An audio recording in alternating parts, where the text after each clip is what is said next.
Thank you. Oh, you're welcome. Anytime. Hello guys, I hope you're all doing super well today. My name is Guillaume at NAMM 2019. This is the PRS booth and I am with Tim Pierce, the man himself. Well, thank you. Very nice to meet you, sir. Nice to meet you sorry. too. Yeah. How are you doing? I'm great. This is my favorite NAMM ever. Just because of the people and all the YouTubers I'm meeting. I just met Paul Gilbert, who I'm a real fan of, you know. He's so awesome. Yeah. It's the people. I love the gear. I mean, we can all see the gear online now, but it's the people and a lot of the YouTubers. Just meeting some of my hero YouTubers. We had to split. Like Andy went to see Paul Gilbert and I got to see you. So like it's 50-50. But I'm really happy that I get to have some of your time. Likewise. You are an immense guitar player. I love what you've been doing with Pete Thorne. I got to meet Pete Thorne quite a lot at Thomann and everything, and just it feels like full circle meeting you now. Thank you. I mostly want to talk about your work as obviously a session, Yes. a touring guitar player, Yes. because we still have the idea that you're 13, 14, you form a band, become a rock star, tour the world, and then retire. And some of the people out there might not really know how to go about becoming that kind of a musician and being as prolific as you've been. You probably have some tips about that. I do. It's different now. When I started, there was an infrastructure in place. And the way I can describe it is like LA was like a giant university campus for music, right? So there were buildings full of people and all of this stuff that you could, an infrastructure and places where you could latch on to a music industry. It's different now. Everything is kind of spread out and disconnected. The great thing about that is that you can do it yourself and you can own your own business. So you don't have to sign a record contract that's not favorable. You can be your own record company. You can be your own industry. The problem with that is you have to do everything yourself. So you have to do a lot more than just play. So it's the same. It's just you have to do it without an industry that that used to be huge and very consolidated. Now it's disconnected. And so because of that, do you think like it's more complicated in the sense that you have less time to focus on your guitar playing because you have to learn how to record, how to track, how to mix, how to film if you're doing this on YouTube, or it's just a wider set of skills and a different kind of management? Yeah, I mean, you do have to be, any musician you meet works 2 to 3 times harder than a regular person, even if they're just playing all the time. You don't have to do everything. You just have to have a social media game. You have to get yourself on camera. You have to be visual. You really do. And you have to represent yourself that way. And then at a certain point, you actually can hire people to do it for you. And that can happen quicker than you think. You can have friends help you out.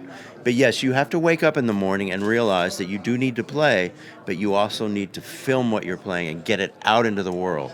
Produce something, not keep playing on the same loop for like an hour and a half for yourself. Yeah, and recording and everything. But I mean, so what you do, maybe pick the 4 or 5 things that you need to do most, and then you can ignore all the others. So it's manageable. As long as Fair enough. I mean, musicians work so hard.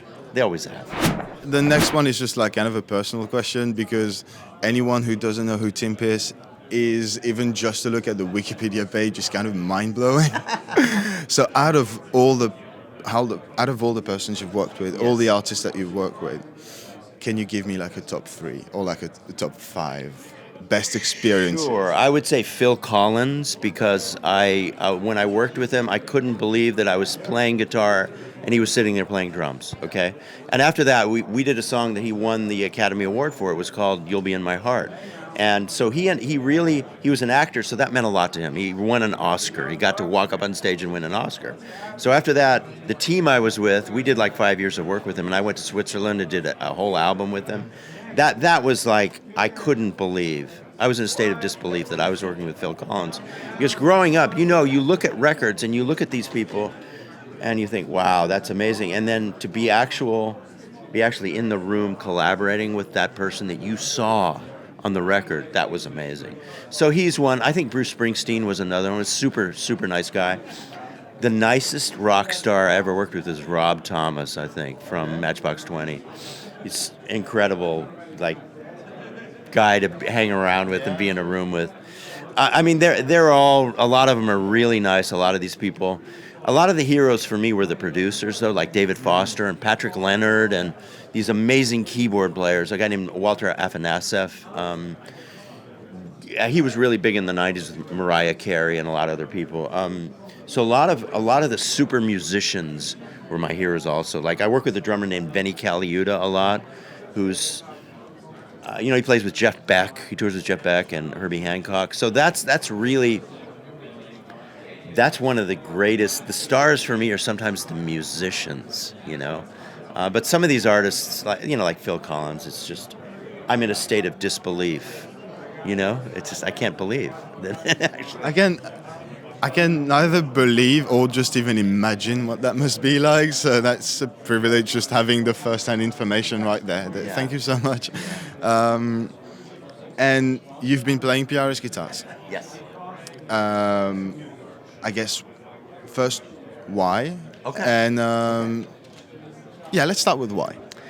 I met Paul about 10 years ago. Prior to that, I had bought about 5 of his guitars.